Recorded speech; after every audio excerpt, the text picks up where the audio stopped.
Hello buddies, welcome to our channel. ఈరోజు special recipe.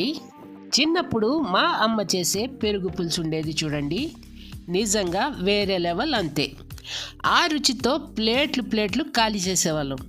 మీకోసం ప్రత్యేకంగా మా అమ్మని అడిగి మరీ ఈ సీక్రెట్ రెసిపీ మీ ముందుకి తెస్తున్నాను. వీడియోని ఎక్కడ స్కిప్ చేయకుండా చివరి వరకు చూడండి.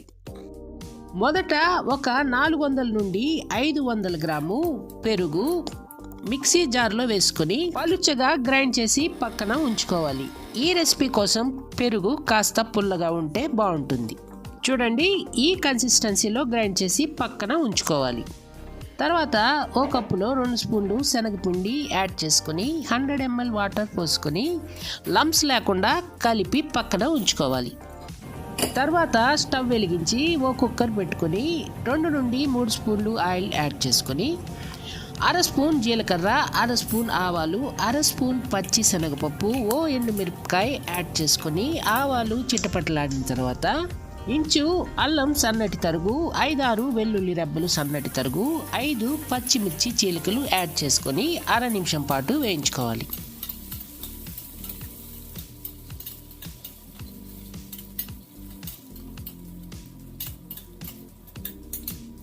తర్వాత ఓ మీడియం సైజ్ ఆనియన్ తరుగు యాడ్ చేసుకొని ఆనియన్ కలర్ పింకిష్ కలర్ వచ్చే వరకు 1 నుండి 2 నిమిషాల పాటు వేయించుకోవాలి.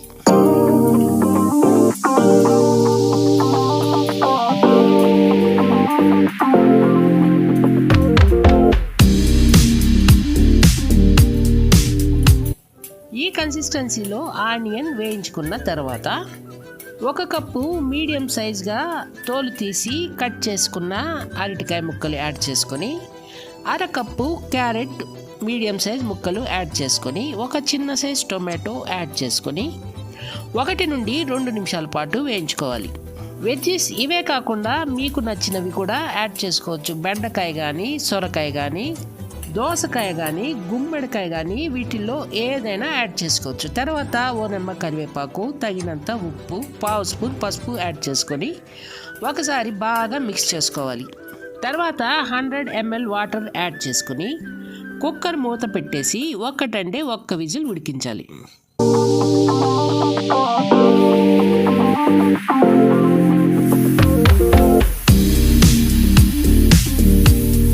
విజిల్ ఉడికిన తర్వాత మరిన్ని ఇంట్రెస్టింగ్ వంటల కోసం తాలింపు టేల్స్ యూట్యూబ్ ఛానల్ని సబ్స్క్రైబ్ చేసి బెల్ ఐకాన్ క్లిక్ చేసి ఆల్ పైన ట్యాప్ ఇవ్వండి.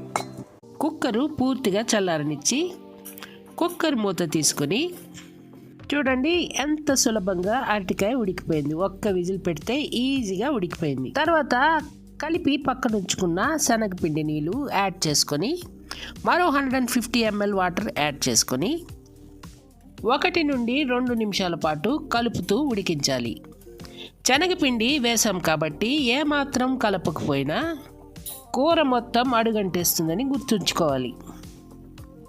1 నుండి 2 నిమిషాలు హై ఫ్లేమ్లో కలుపుతూ ఉడికించిన తర్వాత స్టవ్ ఆఫ్ చేసి వేరే బౌల్లోకి ఈ కర్రీ మొత్తం ట్రాన్స్ఫర్ చేసుకోవాలి. రూమ్ టెంపరేచర్ వచ్చే వరకు అలాగే గమ్మునే వదిలేయాలి. ఏమాత్రం కాస్త వేడిగా ఉన్న పెరుగు కలిపామంటే కర్రీ టేస్ట్ అసలు బాగోదు.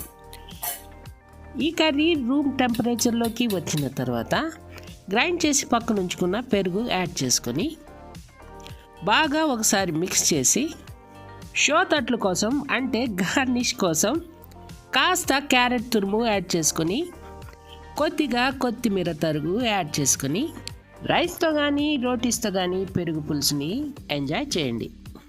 మీరు నమ్ముతారో లేదో కానీ ఈ పెరుగు పులుసు చేసిన రోజు మా ఇంట్లో 1 ప్లేట్ తినేవాళ్ళు 2-3 ప్లేట్లు ఈజీగా లాగించేస్తాం.